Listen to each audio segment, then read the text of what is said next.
Hello, beautiful humans. Today I wanted to share about a topic that is so dear to my heart. My name is Madiha B and I'm reporting love from one of the most beautiful places in the world, the island of Bali. And just being here and living here has given me so much inspiration to share with you and step into that divine feminine as a way of being in the world as human beings, which is something we've forgotten at the expense of a world where productivity is the highest value we bring to our lives and to ourselves. So today, the trauma I really wanted to tackle and to bring to the table is a trauma of silence. It's a trauma that is not seen as a trauma because it's invisible. It's a trauma that we don't acknowledge because it's not necessarily felt. It's quite a muted trauma, which is the trauma of numbness.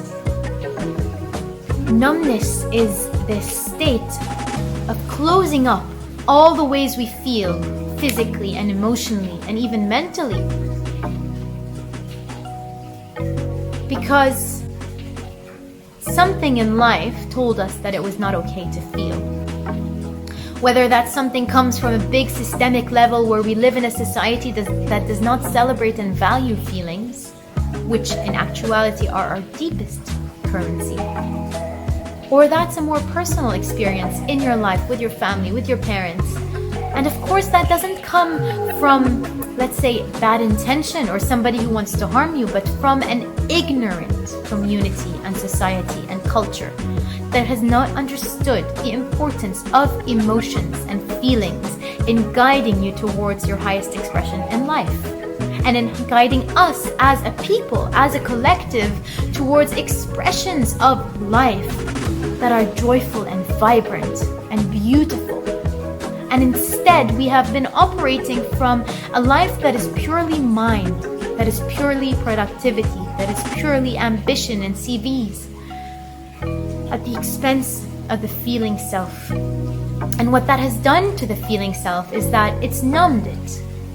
And again, the trauma of numbness is in the silence of not being able to feel, or to hear, or to sense, or to know, because feeling and sensing and hearing allows us to know, but the real knowing, not the knowing that comes from the mind because I weigh logically the cons and the pros, but the knowing that comes from deep inside my guts and my womb and my cells, and the kind of knowing that I can stand for in the face of anybody because I know that to be the source of my power.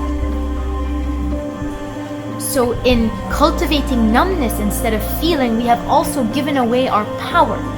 Because how can you go, and I don't know if this is a good example, but that's what's coming to me, to a battlefield, to stand for something you don't feel to be true at the depths of your being. You will not.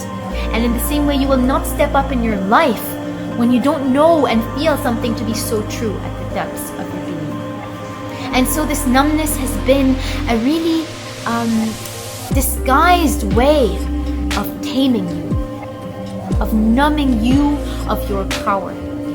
And it comes from these traumas where we disassociate. So we leave the body because in that moment in my life, I was told feeling is too much. I can't handle this. I'm not allowed to feel. I'm not allowed to be who I am in my intensity, in my emotions, in my sadness, in my joy, in my feelings, in my wildness. Because they, and you know who they are, wanted a more tamed version of you, a more domesticated version of you. And removing the numbness means rewilding. Healing the numbness means rewilding. Go back to that rhythm, that sensation, that permission to feel. Because when you do, you will discover some of the deepest gifts you have been closed off from because of fear of pain. You want to avoid the pain of that trauma. The pain of, for example, you feeling so strongly at a moment in your life and your parents, your father, your mother telling you, don't cry. You're not allowed to cry. You're not allowed to feel that way. And so part of you, being young, absorbs that message and says, I'm not allowed to cry. I'm not allowed to feel that way. And it just closes, numbs that capacity for feeling. And it numbs that gift of feeling. And the gift of feeling is a gift that spirals deeply and deeply and deeply and deeply, and it never ends. So we just keep opening and unlocking deeper levels of sensation and knowing in the body. Because what they say about the body is that its infinite cosmic nature is so totally true, but you cannot know that until you start to come back to the sensations and the feelings which live in your body. When you're falling in love, you feel it in the body. When you feel put off by somebody you meet, you feel it in the body. And so these feelings are your guidance to your inner power, to your inner wisdom. And so the numbness has stripped you of your access to your inner wisdom, because it has told you that who you are and what you should do in your life will be guided by the outside of you. Whether it's your parents or your teachers or your leaders, they will tell you what's good for you. They will tell you how you should be, what you should study, what will make you successful or happy in life. And they will take away that invitation that is actually the invitation of life for you to discover what makes you feel pleasure and goodness and joy and connection and happiness and beauty and I said connection, but that's a big one, connection. Because the numbness disconnects us from the feeling, and reconnecting and rewilding are part of the healing. And healing is simply returning to wholeness. So healing is not necessarily about removing and doing, it's just going back to that state of my wholeness, of my listening. And I'm no longer afraid of the pain of the feeling, because, you know, as with everything in life, of course, if we allow ourselves to feel, it means sometimes we're going to allow ourselves to feel deep grief, or deep jealousy, or deep pain.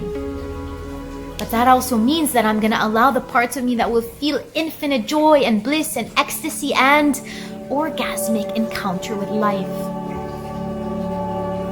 Instead of being turned off, which is what numbness is, you will be turned on with and for life. You will be excited and joyful and colorful and creating, because you are no longer numb physically, emotionally, or mentally.